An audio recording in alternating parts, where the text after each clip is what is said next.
Hey, what's up, guys? Welcome to another episode of the show radio. We're at E3 2019, and we're going to be covering a lot of quick hits in this particular session. Daniela, what's up?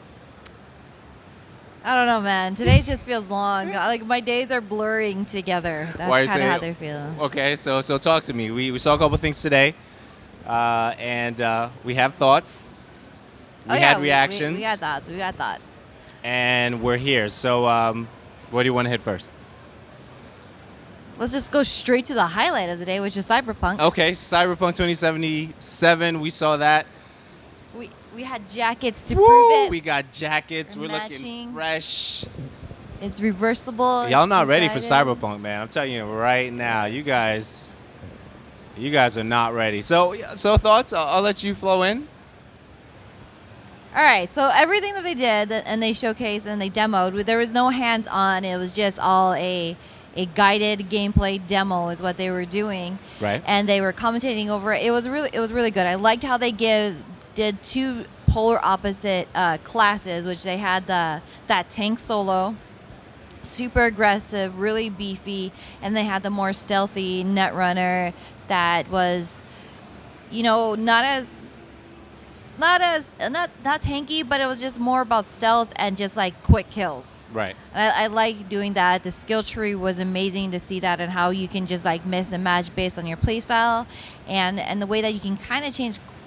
I get the impression you can kind of change classes on the fly there. It looks like you can change it on the fly. Yep. And like the action and everything that was going on and what they're hinting towards, especially with you got to see like a mini boss Sasquatch.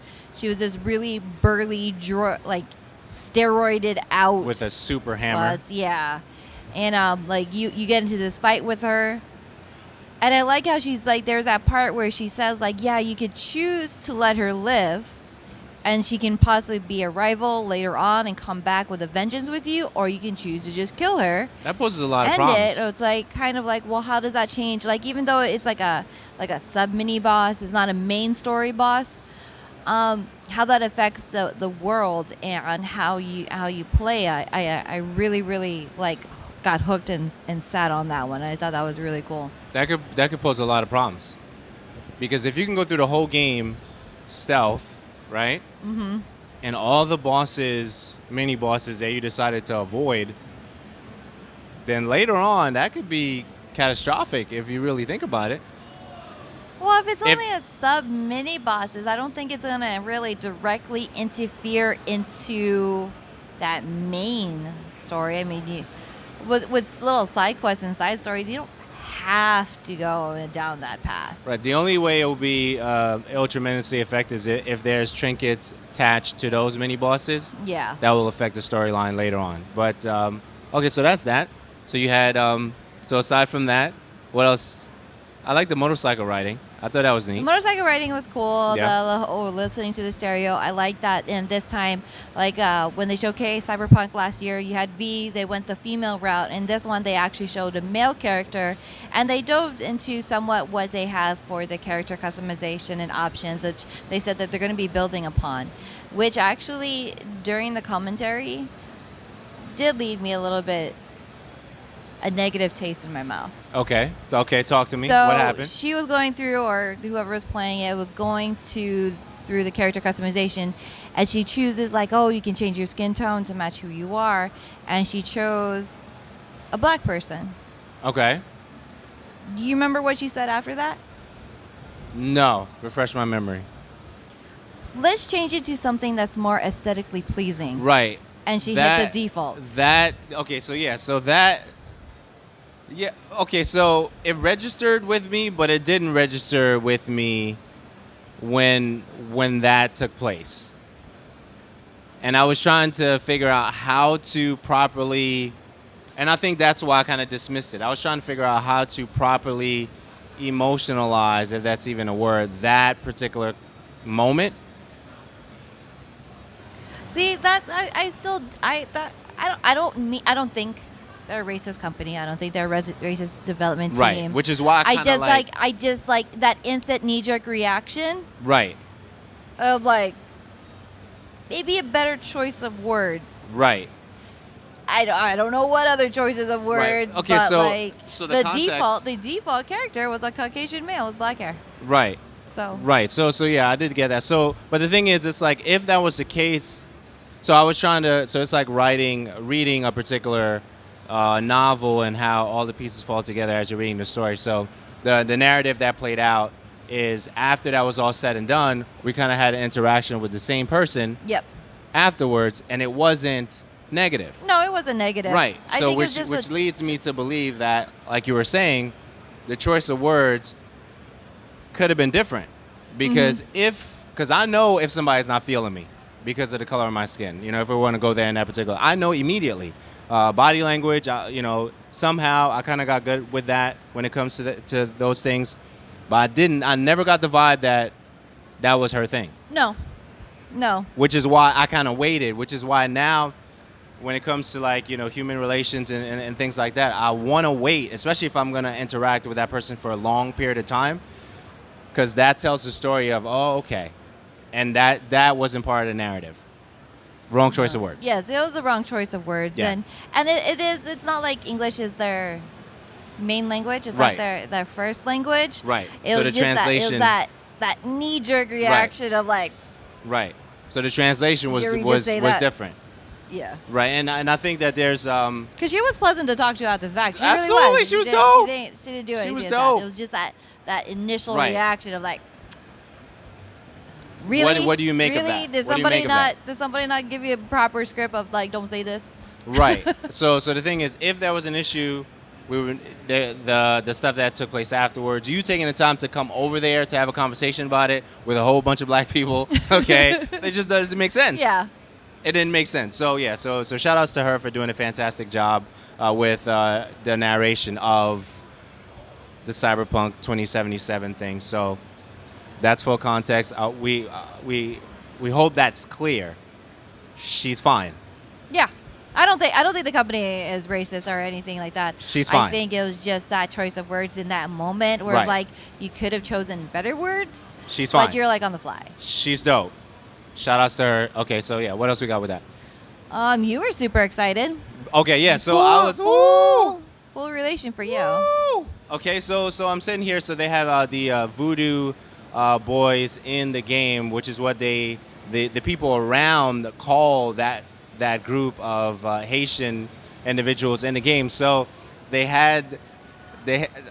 listen, I was so hyped because they were talking Creole in the game, and they were translating it into English, and I'm like, it was so good that I did not need the translation because I understand the language fully because I'm fluent there. So I was like, that was so dope. Just experiencing that, I'm so happy. And if you're an individual who loves, the Caribbean people, specifically, Haitian people and their history and the fact that we have individuals speaking Creole in the game, which I think is so dope, I think you should even consider whatever Cyberpunk is doing. If you didn't know that up until today, definitely check them out, what they're doing. It's fantastic. I loved it. I loved it. There wasn't anything I didn't love. And I got this fly jacket. It might not be a statue, but I can wear this one. So the jacket was interesting. So we can talk a little bit about the jacket. So They are hoarding those jackets. Woo! Let me tell you, reversible, right? So we got the yellow on the inside, right? So you have that. And what's cool about it is they run bigger than the actual size. These are just tidbits there. They do not. They do not run bigger. You don't think so? No, because like when. Because I have a small on right now, and when the guy, one of the members of the team looked at me, he was like, "What size do you think you want?" Because he saw my card. And I said, well, I'm going to get a large. He was like, nah. He said, don't get a large. Or did I have the wording backwards for that? Maybe I have the words. So he said, get a small because the way you look like you wear your style, the small will fit, your frame. So I said, okay, cool. So he had the jacket on, so he let me try it. And then I was like, yeah, so I'm feeling that. Even though I'm probably never going to zip this jacket, I said, I'd rather the small than the medium. So you have... I have the medium. You have the medium. I have the medium, but I kind of wish I had the large. Like Yeah? I feel like I like to feel kind of like You like it baggy a little bit? a little bit baggy. I'm done with like baggy. this is okay. This I can zip up. So like if I wanted it to be fitted, it'd be medium. But I got the impression because like, oh, it runs big. I'm like, okay, well then I'll stick with a medium because that's technically what I should be wearing. And I'm like, okay, if it runs bigger, then I don't need to get a large. This thing is like, it's so fitted. I'm like, So all right, you like all right. a little baggy in there. Yeah, I do. Okay. Like this one, like the way that they gave an impression, it was like a lot bigger. Like it ran really big, and there's no Right. pre-shrinking because even Gutter, he got a small, and that thing's too small for him. You should have gotten a medium, and they won't let you switch it. They Yeah, will not. once you open up, once we've opened up the bag. He didn't even open it. It doesn't matter if it's open or not. They won't take it back. They won't got exchange it at all. So I'm like, oh, but it's not opened. All That's right. interesting. That's an interesting. I guess so. But the fact of the matter is, I made a big mistake when I came to E3. I packed the smallest luggage possible because I didn't think that we would be getting a lot of swag this year. So I was like, you know what? I'm going to pack light. And that was a big mistake. So now I have a whole bunch of things that I'm trying to figure out. How on earth am I going to get all this stuff back to my studio in the luggage that I came in with? I got a problem. See, I do the opposite. I pack too much. I have an extra empty duffel bag to bring back home, specifically for stuff that was going to be purchased. Never again. I already know that I'm going to either A, buy something, or B, get something, or both. So Never again. But more highlights from watching it. So it was about 45, 50 minutes? yeah, roughly around there. It was really nice. They just showed a lot of the action, a lot of the ways that you can go through the same sequence. So they had several points within the same sequence where they will jump back and like, oh, and this is what you can do if you played as a tank. This is what you could play if you're doing it more stealth. And it was amazing because she says that you can go through the entire game without killing a single person. I dig that. And I was might try like, that. All right. I might try that. I would not be very good at that, so I'm not going to try. Right. But it's like that. The fact that is a possibility, I'm like, that is really cool. The way that you can hack different things, and depending on how you build your skill tree, yeah, the hacking system. you can level up certain skills that you have. So it's either you can hack your way through this door to open it up, or you can like strong arm it and just rip it open. But those are two different skills that you're leveling up, and you have to meet that threshold to be able to successfully do these things or have that ability. And then they also did how you have your different backstory to gauge about your type of personality. So you had somebody that came from money. You had the streetwise kid. Right. I forgot what the third option was, but based off of the backstory that you choose for your characters, as you have your speech tree and you're having these conversations, you'll either have locked or unlocked conversation pieces based off of the permutations, right? Yeah, based off of your Absolutely. backstory. So I thought that was actually really, really cool. The fact, the way that you're playing the story and how you're perceived to the NPCs in this world. Right. So another conversation that we're learning about the game is loading times is not going to be a thing. So you're going to be able to seamlessly go between one section of the world to another without any challenges. And there are certain worlds that are more dangerous than others, and you have to be mindful of that. Yeah. There was a lot going on there, and the character designs were really cool. Placide? I think it was Placide Placide was the Don. Yeah, he was like this. They're part of this elite hacker group, and just like what I like about this thing is that, you know, when you have in pop culture history, you always think of the hackers. They always portray them as these little scrawny nerds that live in the dungeon, that never see the light of day. But Placide is like this big, broad-shouldered black man that, like, Black man. it's either you'd actually see him at a potluck and he's bringing over, like, you know, he's grilling over there, or you would also see him like about ready to kick your ass. Like Right. it's like a very different thing, and he's a part of this leader of this like elite hacker group. And like Absolutely. that is really cool that they're changing that outlook of what I guess pop culture has made Right. hackers or nerds to look like. There's a lot of changes. So there was the subnet thing, right? There was that whole subnet situation. There was also that Keanu Reeves sections where we saw him contributing, Yes. right? A figment of your imagination due to Right. your biochip. Right. And then you had that that other world that The internet. yeah, that data with the red thing and all that. It was there's so much embedded in this game. I don't think we're ready. Okay, and then the other thing, don't jack in to me without consent. Okay? Don't even do it. Okay? If you're gonna jack in, you need consent first. Okay? So as you guys, I'll just say that. I'll just leave that. Don't ever jack in to us without consent. You'll learn what that is. I'll leave that as a teaser. Man. So yeah, that was just this morning. That was just this Crazy. morning. Crazy. Any other thoughts? What do you got? What are you thinking?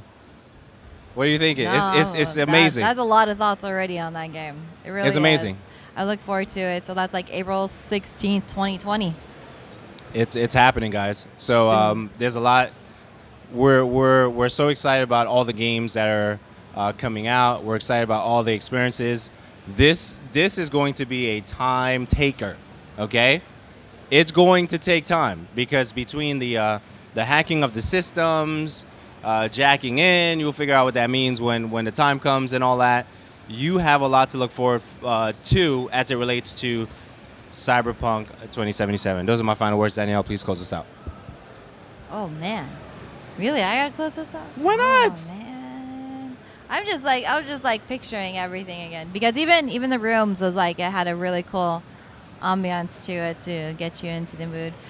But yeah, so the E3 2019, thank you for checking us out. We're going to have so much more coverage for you guys. Go ahead and see all of our past stuff that we have covered. Theshowradio.info. You can also follow us on Twitter at The Show Radio. You can follow Andrew, Uriyya, Uriah on Twitter, and me, Miss DJM.